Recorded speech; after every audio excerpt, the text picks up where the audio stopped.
هنعمل النهاردة مع بعض الفطير المشلتت. هيطلع ناجح جدا من أول مرة بإذن الله.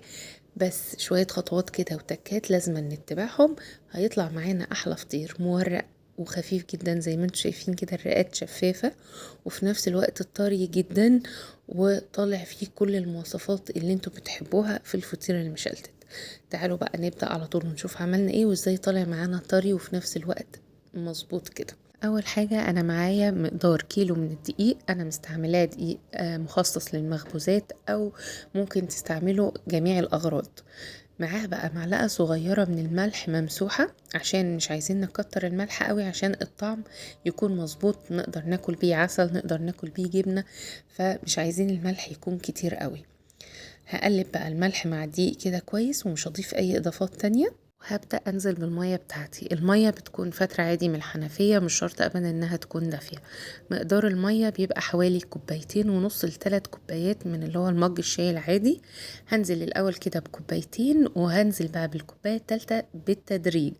هبدأ اعجن كده، ولو الدقيق بتاعي يحتاج اكتر بزود، عشان خاطر مش كل انواع الدقيق زي بعضها. فانا بنزل كده المية بالتدريج. خلاص عجنتها حوالي 5 دقايق، وحبيت اريح ايدي كده شوية وعشان النتيجة تبقى افضل هغطيها واسيبها ترتاح حوالي 10 دقايق. هرجع لها بعد ال10 دقايق، هبدأ أعجن فيها تاني. النتيجة دي كويسة جدا، أو الحركة دي كويسة جدا، بتدينا نتيجة أفضل للعجينة. العرق بتاعها بيمط أكتر وبتنعم معايا وبتبقى مظبوطة أكتر. فجربوا دايما في المعجنات اللي احنا مش بنستعمل فيها الخميرة. جربوا الطريقة دي وان شاء الله هتنجح معاكم على طول والعجينة تبقى مظبوطة. خلاص انا كده عجنتها تاني حوالي 10 دقايق. شايفين بتمط في ايدي حتى وانا ماسكاها، وخلاص نامت معايا وبقت مظبوطة. هلفها تاني بقى واسيبها كده مرتاحة حوالي 10 دقايق كمان، او ربع ساعة، وهغطيها واسيبها. هرجع لها بقى تاني بعد 10 دقايق، هتكون ارتاحت وظبطت. هبدأ أشكلها على طول.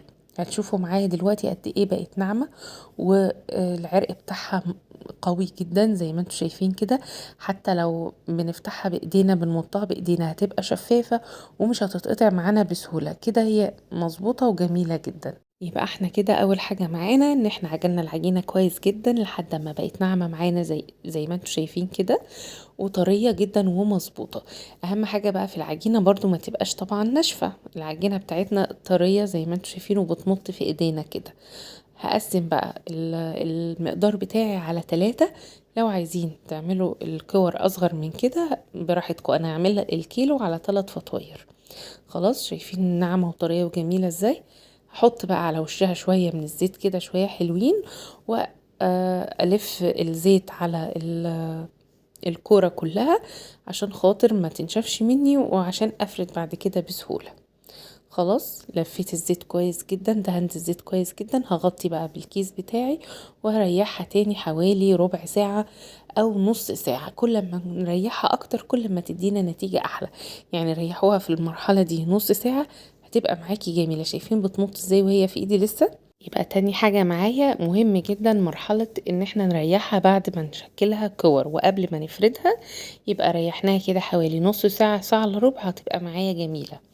خلاص في السطح بقى اللي انا بفرد عليه بحط شوية من الزيت كده حلوين وابدأ افرد.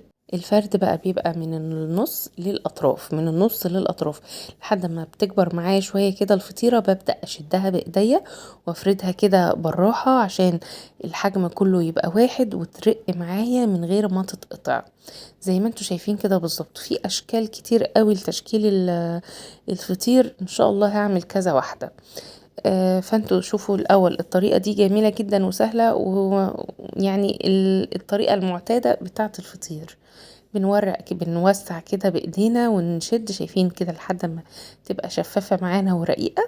هبدأ بقى اخد الزبدة بتاعتي. انا مستعملة زبدة مش مستعملة سمنة، لان الاصل في الفطير ان احنا نستعمل الزبدة لان بيبقى فيها نسبة من المية.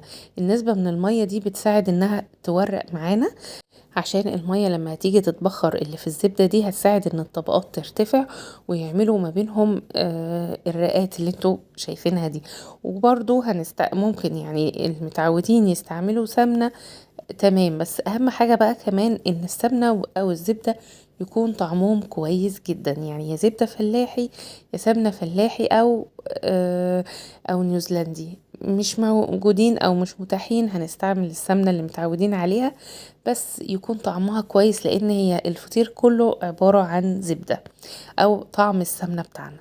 خلاص، انا طبقتها كده بالطريقة اللي انتوا شايفينها دي، وما بين كل طبقة حطيت زبدة تاني، وبلفها كورة كده، وباخدها بقى احطها في الصينية اللي احنا هنسويها فيها وهريحها.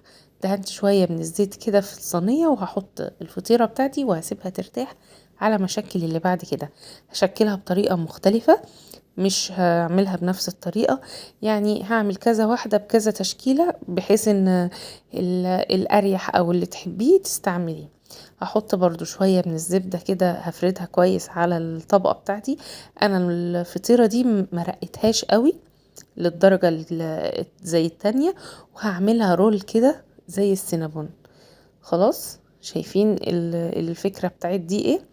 بس اللي عجبتني اكتر، هقول يعني اللي جايه دي هي اللي عجبتني اكتر واحده فيهم كلهم. والاولانيه جميله جدا وطريقتها معتاده، يعني بعملها على طول، يعني لما باجي اعمل فطير بعملها بالطريقه الاولانيه دي. خلاص، لفيتها بالشكل ده كده وهحطها في الصينيه ترتاح. التالتة بقى هبدأ افردها برضو زي الاولانية كده بالظبط، من الاطراف، من الوسط لحد الاطراف. هنفردها، هنرققها شوية، وهاجي بقى من النص كده بالظبط احط شوية من الزبدة، وهقسمها بالسكينة كده، وهطبق بقى، هبدأ اخد الرق ده كده، وهحط عليه شوية من الزبدة، وهأتني عليه كمان الرق اللي قصاده، وبعدين اقلبهم الاتنين على اللي في النص، وادهن زبدة تاني، وبعدين هطبق زي ما انتوا شايفين كده، واحط سمنة بين كل طبقة وطبقة، احط شوية من الزبدة. خلاص، دي عجبتني جدا، الطريقة دي كانت جميلة وسهلة وما تعبتنيش، وفي نفس الوقت التوريقة بتاعتها كانت جميلة جدا. خلاص، هطبقها بقى واعملها برضو كورة كده.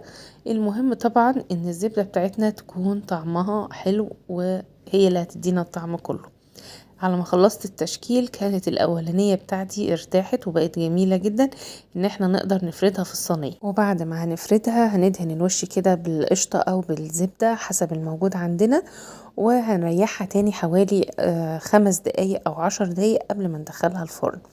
هنتكلم بقى على التسوية بتاعتنا، لان دي مهمة جدا جدا جدا، هي اللي هتطلع معاك الفطير طري ومظبوط. يبقى هنعمل ايه بقى؟ الفرن بتاعنا هنشغله قبل ما ندخل الفطيرة ب10 دقايق. هنشغل الحرارة على 250 اعلى حاجة عندك في الفرن، وكمان هنشغل الشواية مع الفرن. يبقى لو الشواية شغالة، لو البوتاجاز بتاعنا بيشغل الشواية مع الفرن، بنقيدهم الاتنين مع بعض عشان مش عايزين مدة التسوية تزيد عن 10 دقايق. كل ما هتخرجي الفطير بدري كل ما هيطلع معاكي طري ومش مقدد كده وناشف. تمام، يعني التسوية دي مهمة جدا، ان احنا نظبط درجة حرارة الفرن انها تكون عالية، وما نطولش مدة السوى عن 10 دقايق، وهيطلع معانا بالشكل الجميل ده، طري جدا ومورق ومظبوط كده. وان شاء الله جربوا الوصفة هتعجبكم جدا جدا، واي سؤال او اي استفسار اكتبولي في الكومنتات وباذن الله هرد عليكم. دي الفطيرة اللي هي عملتها زي الدورية كده، هي برضو كانت جميلة جدا وحلوة، بس طبعا التانيين يعني كانوا افضل منها، والرئات بتاعتهم كانت رقيقة وشفافة عنها. فجربوا الطريقة اللي تريحكم، وبإذن الله هتعجبكم جدا، واشوفكم على خير يا رب، والسلام عليكم.